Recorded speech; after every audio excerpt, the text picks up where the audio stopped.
Alex, I know that you've been there at Bondi very much from the start of this process of mourning, trying to understand and get a sense of what has occurred here this dark day. How important is it to have the Israeli ambassador to Australia who has arrived there and met with the Jewish community this morning? Look, it means a lot to us. I mean, Amir, the ambassador, is someone who I know personally. He's a close friend, and he's a friend of very many in this community. He spent 4 years here, in which time he formed deep personal connections with the Jewish community. He knows some of the people who were murdered, and most of all, he's aching as a Jewish person. And it's right and appropriate for all our people, whether in Israel, in this community, or overseas, to come together and mourn together and commiserate and stand as one. We were slaughtered as one, and we mourn together as one. I think that's natural. So we're glad that he's here, and it helps bolster us. And we've seen so many people come through here, from the Sydney Swans to local members and ordinary citizens who've just come here to lay flowers and pay their respects and show their solidarity with the Jewish community. It means a great deal to us, it really does. And of course, this period of Hanukkah, of which the families were gathering to celebrate at Bondi when this terrorism was unleashed upon them. This is a really important period for the Jewish community, and we saw Amir Maimon with the tefillin adorning the symbols of the Jewish faith. Can you talk to us of the significance of those symbols that he was wearing?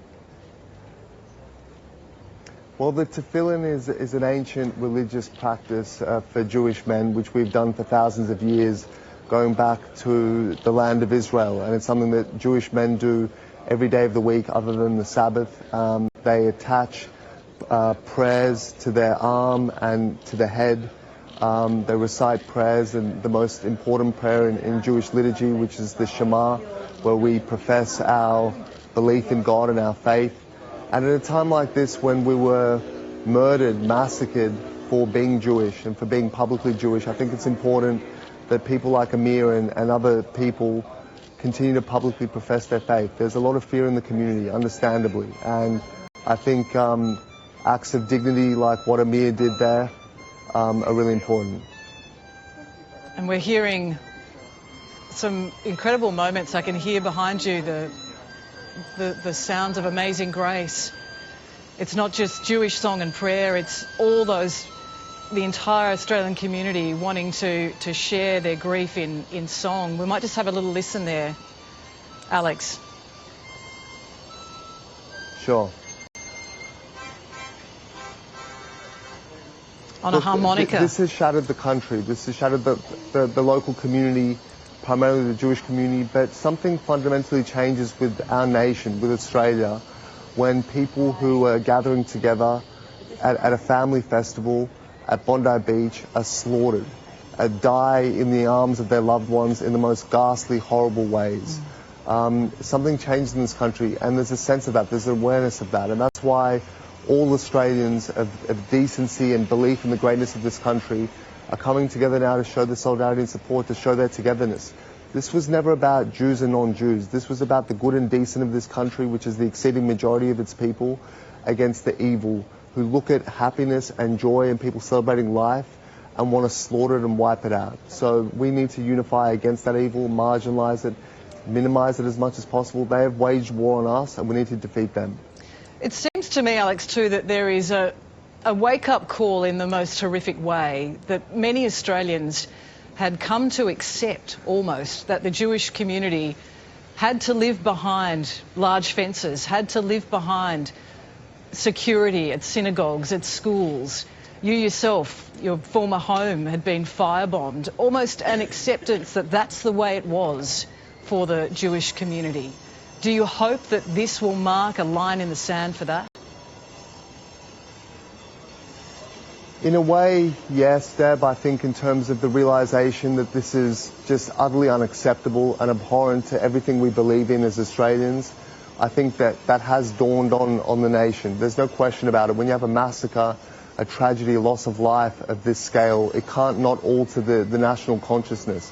But at the same time, the security that we had before which was patently absurd that we had to live that way, but we did clearly have to live that way, that's only going to be escalated further. We're now going to see even higher levels of security, even greater police presence, armed guards, higher fences, more cameras. That's not how we want to live.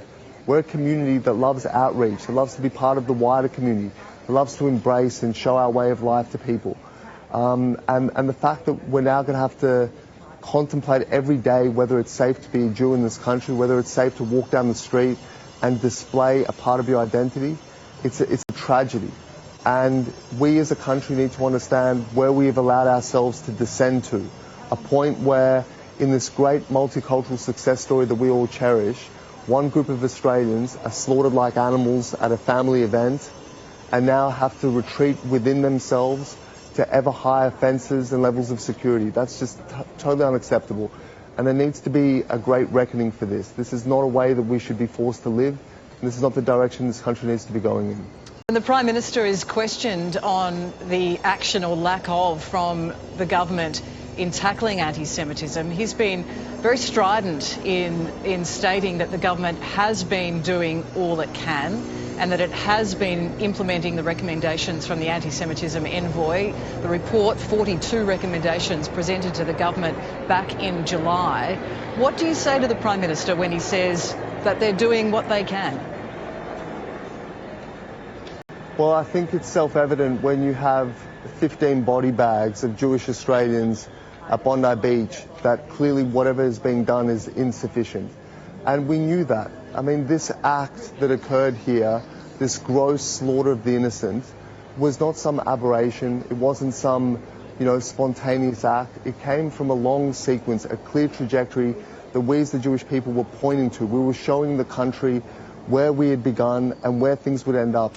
And we knew this because we've seen it play out in our history all around the world so many times. It begins with rhetoric and the dehumanization of the Jewish people, and then it takes hold and becomes ever more violent. And we saw, as you mentioned, the fire bombings that occurred, and we said at that time this is going to end in murder, and now it's ended in mass murder. So clearly the things that the government thinks they were doing to combat anti-Semitism weren't working. But, they talk about the implementation of the Special Envoy's plan. The Special Envoy, I think, would have a different interpretation of that.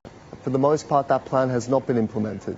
And had it been implemented when this crisis just began, perhaps we wouldn't be in the situation we're in now, where we're having to bury our dead.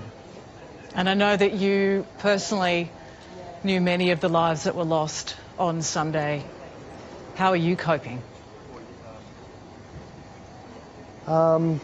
It's hard. It's hard because I knew and loved so many of these people. It's not only my community, it's my community within a community. The people that were there at that gathering are part of the Russian-speaking Jewish community of which I'm a part, and we're extremely close-knit. We're talking about a few hundred families. We've grown up together generation by generation. We know each other's stories, and I'll miss these people. Some of them were such an important part of my life, and I can't imagine life without them, frankly. But the loss primarily isn't mine. The loss is of their parents and their children and their brothers and sisters. This is a real catastrophe. This is the nightmare that we feared, but that we hoped would never come, but now it's upon us. Well, our love and our thoughts go out to you and the entire Jewish community, and I think we all need to wrap our arms around you right now and know that we are with you, and we hope that this does mark a change. Alex Ryvchin, thanks so much.